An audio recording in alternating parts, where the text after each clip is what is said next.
Star Wars 7x7 episode 2638. Today, Star Wars Visions is out on Disney Plus, and we're going to start talking about the various episodes within it, starting today with The Duel, which is the first episode they feature, and we'll also talk about the Filmmaker Focus episode as well. Punch it!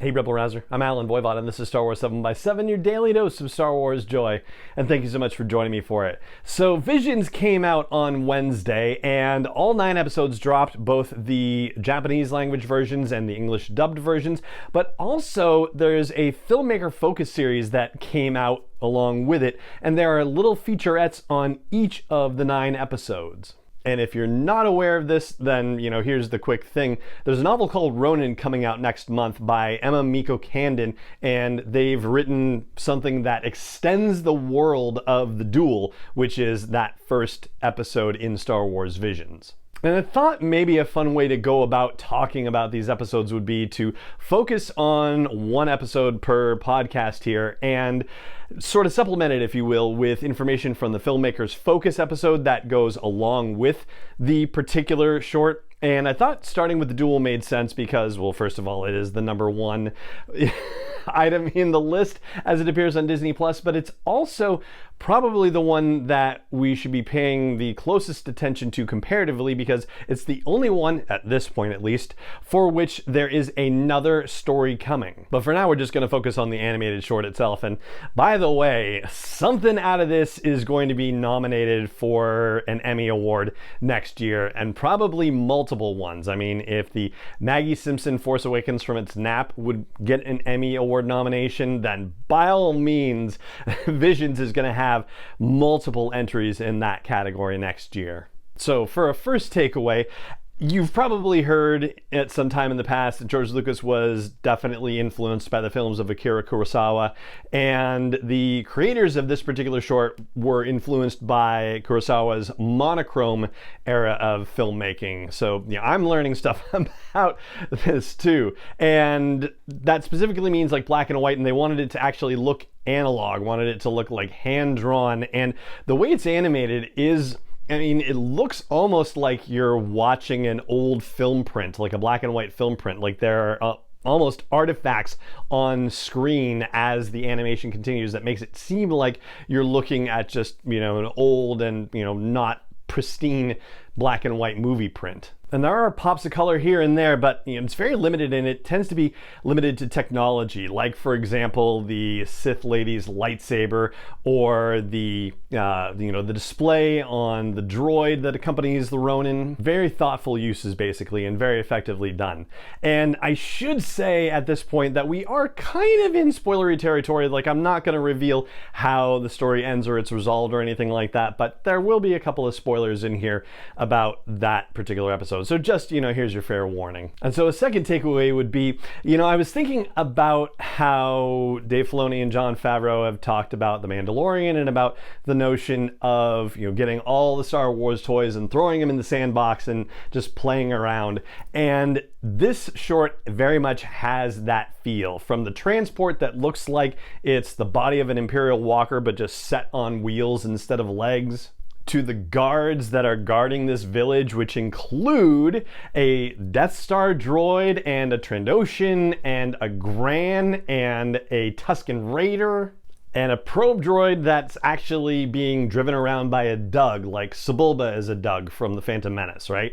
So yeah, it definitely has a feel of like, oh, all the toys. And there's even a reference in the Filmmaker Focus about one of the creators and having the toys and using that as inspiration too. It's wonderful and comforting and exciting to know just how excited other people are to be able to create in this world. So yeah, there you go. All right, enough said about that. And a third takeaway for me was the fact that there are elements of the story that are definitely homages to other Star Wars stories. Like, for example, there's a moment that is definitely reminiscent of Revenge of the Sith, a fight scene that is reminiscent of that, and a moment that's reminiscent of a fight scene in The Phantom Menace. And one of the creators talks about having seen A New Hope when he was 4 years old, and just about how all these stories, that they've carried around them with them, and that they're, the homages that are in things like this are basically their way of giving back the things that they were given themselves. And I just thought it was such a beautifully expressed sentiment. And so if you're watching Star Wars Visions, if you have Disney Plus and you have the opportunity to watch it, please do also watch the Filmmaker Focus things. This one was only like 8 minutes long, so it goes real quick. And yeah, it's just really neat to see such passionate people, like for any reason. Like, I love all the behind the scenes stuff in general, but anytime somebody is getting to talk about something that they've created in the world of Star Wars, like it's wonderful to see, I think. The fourth takeaway is in regard to the canon timeline, quote unquote. So, yeah, I know we've talked about this in saying that it's probably better looked at as a Legends kind of thing as opposed to actual canon. And I mean legends in the sense of myths and fables, and legends as opposed to the old expanded universe sort of situation. But if you wanted to try to get an idea of when this legend, if you will, is taking place or being told, you would have to place it in the era of the First Order, because the troopers that we see as part of the bandits that come to menace a village are wearing actually a variety of different types of stormtrooper armor, and I swear one design almost looked like Nile concept art, to be honest with you. But I feel like I spotted Death Trooper inspired armor in there at one point, but there are definitely First Order stormtrooper inspired helmets in there. And so you would have to say that, whenever this story is being told or this legend is being placed in a timeline, if you will, it has to be within that sequel era space. And the fifth takeaway has to do with the big reveal. And this is something that, like, we knew the Ronin had force power, so that's not necessarily the big reveal. Like, we've seen the scene where the blade is being caught in between the hands with the force, right? And so the Sith lady says, like, oh, I haven't killed a Jedi in a while, this is great. And then the Ronin pulls out his lightsaber, and what do you know, it's also a red lightsaber. So he appears to be a Sith of some kind. And I know there's a lot of discussion going on online around this, like, oh, maybe he's not a Sith, maybe he's a Jedi and he took the lightsaber away from a Sith, maybe he's a gray Jedi, like, that whole thing. But if you watch the Filmmaker Focus thing, you will find out that according to the creators of this, he is in fact a Sith.